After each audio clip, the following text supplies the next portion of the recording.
শ্রীলঙ্কার কলম্বোর মাঠে প্রথম বিশ্বকাপ ম্যাচেই বাজিমাত করেছেন তিস্তা পাড়ের কিশোরী মারুফা আক্তার। পাকিস্তানের বিপক্ষে প্রথম ওভারেই 2 উইকেট তুলে আলোচনায় এসেছেন তিনি।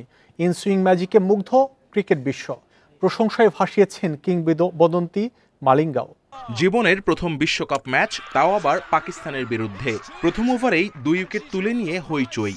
শ্রীলঙ্কার কলম্বোতেই বাজিমাত। মারুফা এখন বিশ্ব নারী ক্রিকেট মঞ্চে এক আলোচিত নাম। অথচ তিস্তা পাড়ের এই কিশোরীর বিশ্ব দরবারে আসার গল্পটা এত সহজ ছিল না। If you don't bowl it in the right line and length, then you won't be rewarded, which she was rewarded rightfully so.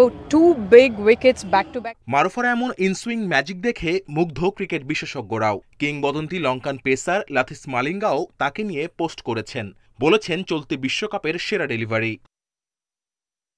কৃষক বাবার সহযোগী হয়ে কৃষিকাজ করতেন মাঠে, এর ফাঁকেই ভাইয়ের সাথে ক্রিকেট খেলতেন। মা বাবার চরম আপত্তি সত্ত্বেও মাঠে যেতেন। বিশ্বকাপে প্রথম ম্যাচেই সেরা হওয়ায় বোনের প্রতি বেড়েছে ভাইয়ের বিশ্বাস। ক্লাবে ভর্তি করাই, তা ভর্তি করার পর দেখি সেখানে ভালো প্র্যাকটিস করে এবং সেরকম একটি ভালো ছিল আর কি, পারফর্মটা ভালো ছিল। পরিবারের ছোট মেয়ে মারুফাকে নিয়ে বাবা মায়ের উচ্ছ্বাস বাড়ছে। বিশ্বকাপের পরের ম্যাচেও যেন সন্তান আরো ভালো খেলে সেই প্রত্যাশা তাদের। এখন দেখা যাচ্ছে যে আমাদের মেয়ে যে জাতীয় পর্যায়ে গেছে বিধায় তা আমাকে চলাফেরার দিক থেকে দেখা যাচ্ছে ওই যে দূর থেকেও দেখা যায় মানুষ যে মারুফার বাবা ওইটা যাচ্ছে।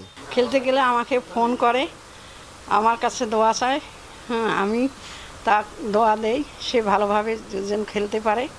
নীলফামারীর সঙ্গলসী ইউনিয়নের ঢেলাপির গ্রামে মারুফার বাড়ি। গ্রামের মেয়ে বিশ্ব দরবারে সেরা হচ্ছে, এতে এলাকাবাসীর খুশির শেষ নেই। তারাও চায় বিশ্বকাপের প্রতিটি ম্যাচেই নিজের সেরাটা দিক মারুফা। মারুফা অনেক ভালো খেলছে এবং ভবিষ্যতে আরো ভালো খেলুক এই কামনা করি আমরা নীলফামারীর বাসীরা।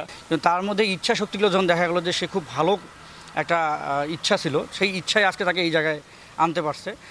অনূর্ধ্ব 19 বিশ্বকাপে ভালো করে জাতীয় দলে জায়গা করে নেন মারুফা। এরপর থেকেই নারীদের পেস বোলিংয়ের নেতৃত্ব দিচ্ছেন Teesta express. Kamrul Hasnat, independent news.